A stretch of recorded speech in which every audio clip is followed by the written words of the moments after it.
Herkese merhabalar, kanalıma hoş geldiniz. Bugün sizlerle muhteşem bir modelin yapımını paylaşacağım sevgili takipçilerim. Modelimden ister benim gibi yelek, ister lif, isterseniz bebek battaniyesi, isterseniz hırka yapabilirsiniz. İnanın modelimiz çok ama çok kolay ve çok da gösterişli bir model. Evet sevgili takipçilerim, ipim benim Alize Angora Gold simli ipten başlayacağım. Ona uygun da şöyle 9 numara bir tığım var. Sizler yapacağınız ipe göre elinizin alışık olduğu bir tığ da kullanabilirsiniz. Hani ipin kalınlığına göre de tığ numaranızı değiştirin arkadaşlar. Evet, kanalımı da ilk kez bu videoyla ziyaret ediyorsanız kanalıma ücretsiz bir şekilde destek amaçlı abone olup videolarımı beğenip zil sesini de aktif hale getirirseniz yeni çekeceğim bütün videolardan hemen İlk sizlerin haberi olacaktır. Bir de sizden küçük bir ricam var arkadaşlar. Videomu beğenip sayfanızda, sosyal medya hesaplarınızda sevdiklerinizle de paylaşırsanız çok çok mutlu olurum. Daha iyi yerlere geliriz biz de sizin sayenizde arkadaşlar. Evet, ipimizi gördünüz. Şimdi şöyle ipimizi bir kenara koyup Bismillahirrahmanirrahim deyip parmağımıza ipimizi doluyoruz. Evet, şimdi ilk sırayı zincir çekeceğiz arkadaşlar. Zincirimiz çok sıkı sıkı bir zincir olmasın. Gayet şöyle geniş, yani çok da geniş değil, şöyle sıkı sıkı da olmasın. Normal bir zincir çekip gelelim. Yapacağınız bedene göre, yeleğinizin boyuna göre zincir çekimini yapın. İster arka ister ön taraftan da başlayabilirsiniz. Bu şekilde zincirlerimizi çekelim. Evet. Boyutunu bir normal giydiğiniz yeleğe metreyle ölçüp o kadar metrede yapabilirsiniz. Veya üzerine zincirinizi tutup o şekilde de ayarlayabilirsiniz. Ben normal bir yelek yapacağım için ona göre başlıyorum. Zaten videomun sonunda da sayılarını sizlerle paylaşacağım. Ölçümleri sizlerle paylaşacağım yeleğimizin. Evet, zincirlerimizi bu şekilde çektik. Şimdi 1, 2, 3, 4, 5 zincir daha çektim. Milbaşı doladım. Hemen 2, 4, 5 tanesini bıraktım. 6. zincirime kutucuk yapıyorum. Şöyle ikilikte trabzan yapıyoruz.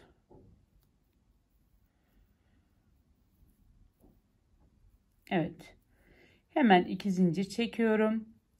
Milbaşı aldım. 1, 2 zincir atlayıp 3. zincirimize kutucuğumuzu bu şekilde yapıyoruz. 2 zincir çektim.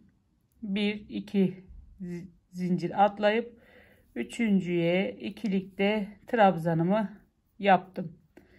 2 zincir çekiyorum. Milbaşı doluyorum. 1, 2 zincir atlayıp 3.'ye kutucuğumuzu yapıyoruz. Bu şekilde sıra sonuna kadar kutucuklarımızı yapalım. Gelelim sevgili hanımlar. Evet, bu sıramızı da başa kadar bitirdik. Şimdi 1, 2, 3, 4, 5 zincir çekip geriye dönüyoruz. Hemen milbaşı alıp kutucuğumuzu yapıyoruz. İkilikte trabzanımızı çektik. 2 zincir çektim. Hemen bir kutucuk daha yaptık. Şimdi burada bir kutucuğumuz boşta, dolgulu kutucuğumuz var.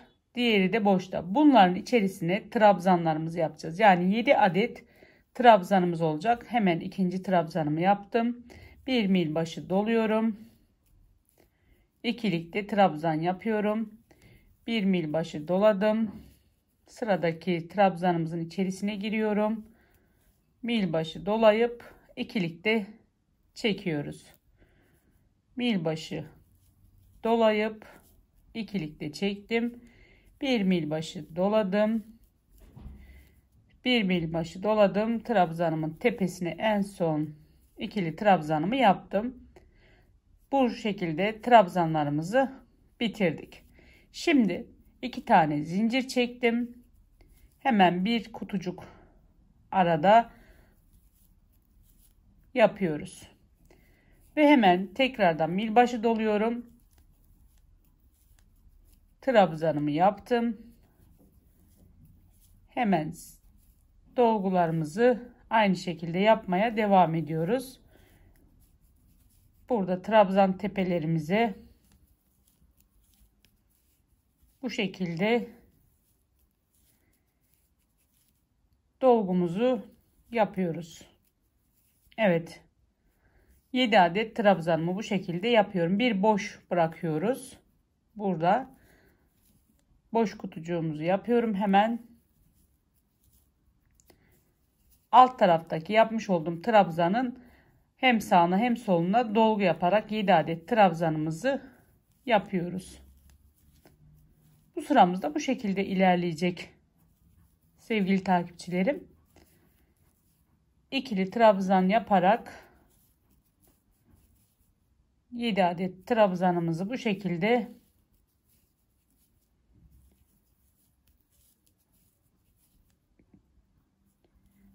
yapıyoruz. Arada bir boş kutucuğumuz var. 2 zincir çekip milbaşı dolayıp bu şekilde kutucuğumuzu yapıyoruz. Daha sonra dolgumuzu yapıyoruz. Bu sıramızda bu şekilde ilerleyecek. Sizler de yapın, ben de yapıp geliyorum. Evet, sıra sonuna kadar geldim. Şimdi 1 2 3 zincir çektim, geriye döndüm. Hemen ilk trabzanımıza tekrardan milbaşı dolayıp ikili trabzanımızı yapıyoruz. Şimdi 1 2 zincir çektim. Hemen kutucuğumuzu yaptım. 1 2 zincir çektim. Kutucuğumuzu yaptım. 1 2 zincir çektim. Kutucuğumuzu yaptım. Şimdi 7 trabzan yapmıştık bir alt sırada. Tam onun ortasına gelen kutucuğumuza tekrardan trabzan dolgumuzu yapıyoruz.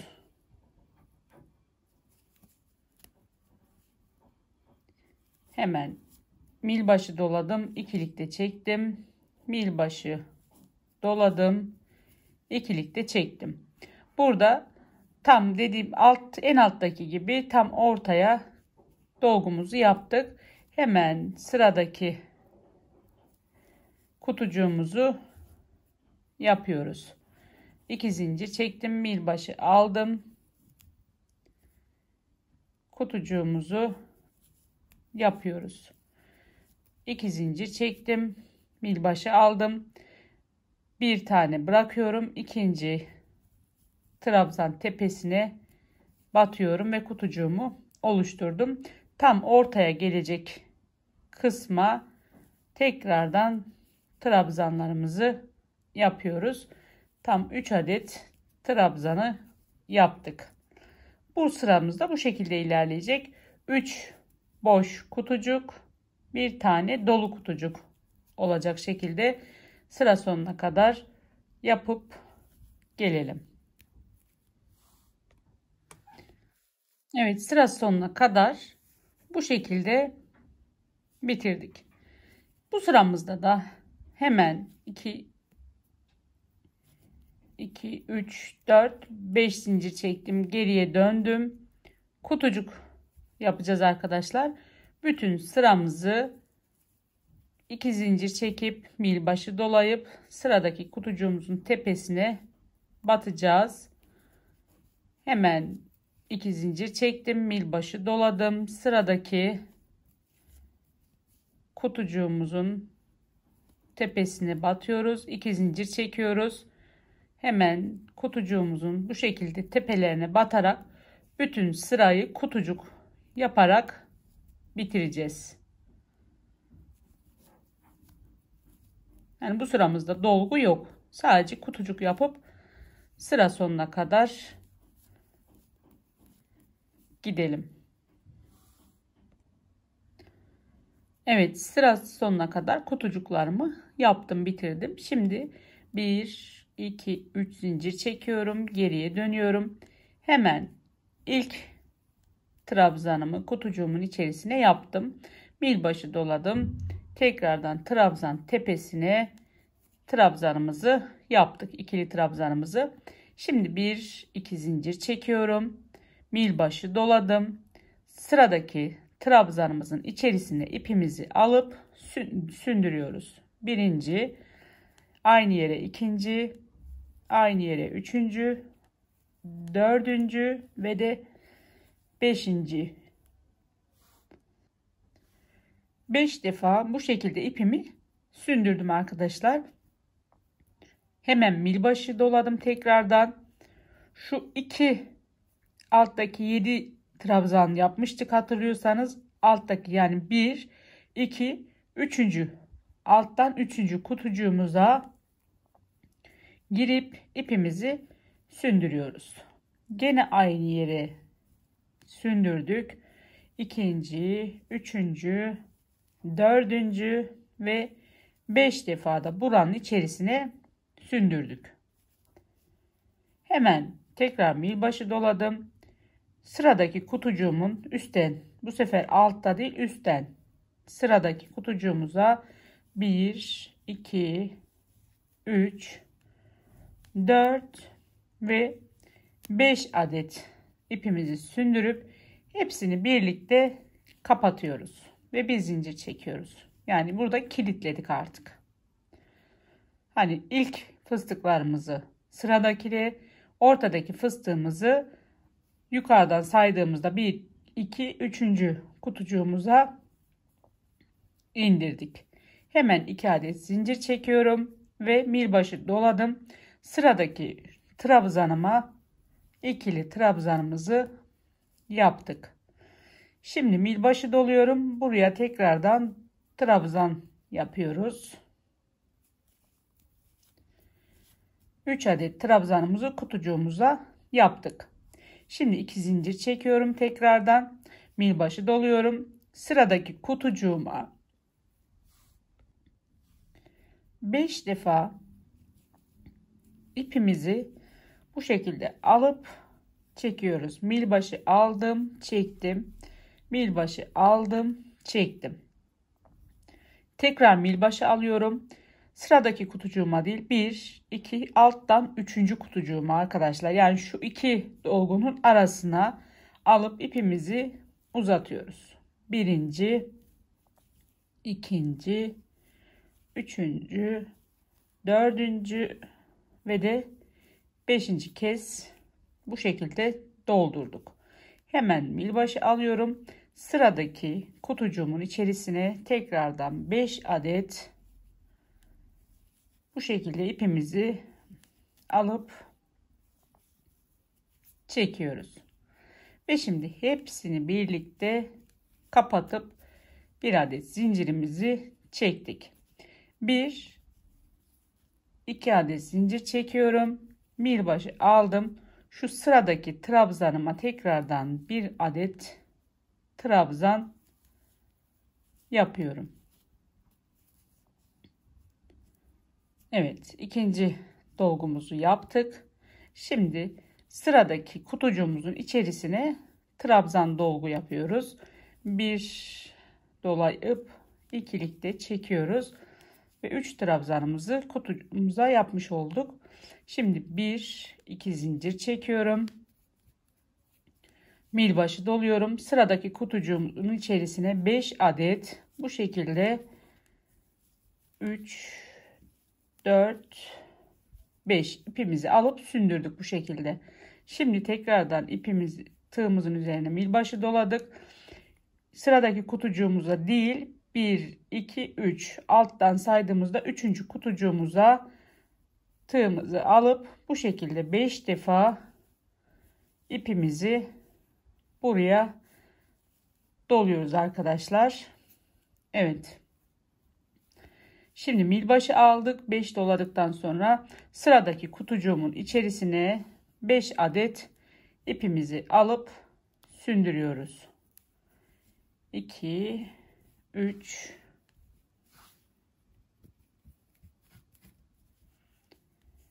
4 ve 5.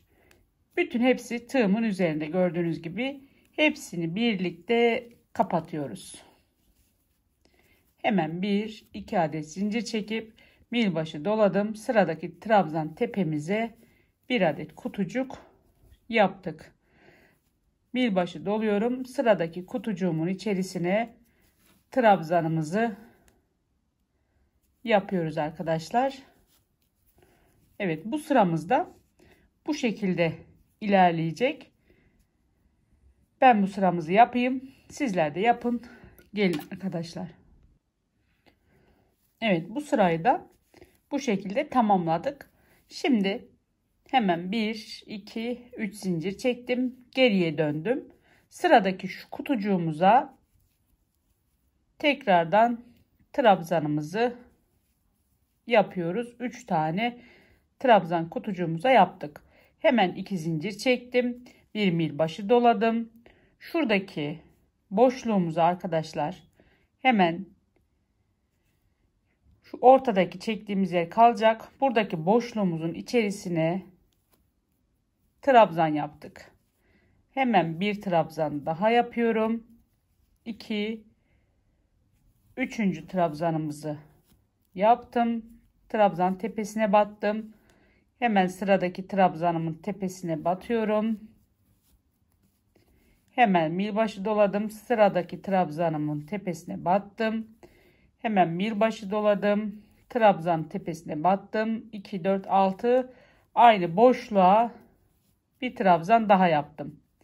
Yani şu ortadaki 3 trabzanımızın üzerine tekrardan 7 adet trabzanımızı yapmış olduk.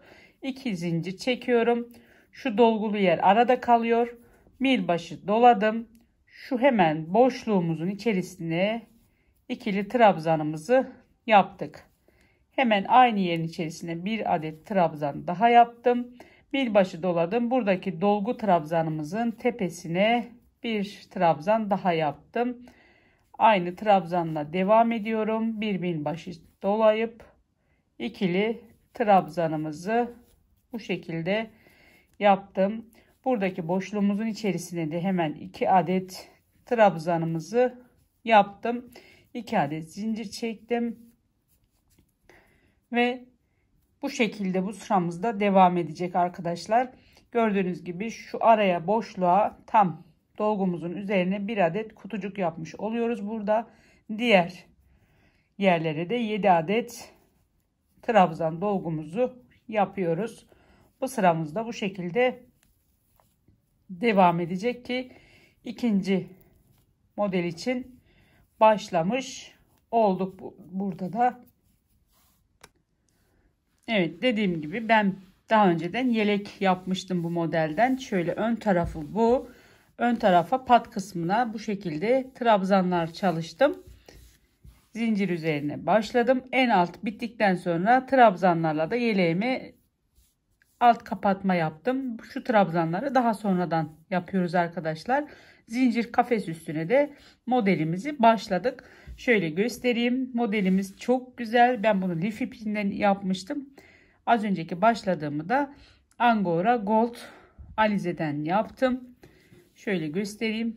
Çok güzel arkadaşlar. Bu 38-40 bedenine uygun bir yelek. Ön tarafını arkadaşlar şöyle sayalım. 1, 2, 3, 4, 5, 6, 7, 8 tane fıstık gelecek şekilde ayarlama yaptım. Ön kısmı bu şekilde. Trabzanımızı da bu şekilde 2, 4, 6, 8, 10 trabzanda yan kısmına yaptım. Yani yan pat kısmına yaptım. Bu şekilde ayarlayıp kafes sayınızı ayarlayabilirsiniz. Arka kısmına da arkadaşlar şöyle hemen sayayım. 2, 4, 6, 8, 10, 12, 14, 16, 17, 18 tane de arka kısmına ayarlamışım arkadaşlar. Yani 8 tane şu çiçeklerden ön kısmına, 16 tane de arka kısmına şöyle çiçek sayısına göre başlamışız arkadaşlar. Kol kesimi de bu şekilde Çok da güzel bir şekilde devam ediyor yeleğimiz. Kol kesimi de bu şekilde yapılacak. Evet, yeleğimin bitmiş şekli de bu şekilde arkadaşlar. 38-40 beden ölçüsünde dediğim gibi 8 tane şöyle model ön tarafa, 16 tane de arka tarafa başlıyorsunuz. Hani kafes yaparken bu şekilde başlarsanız 38-40 beden arasında olur.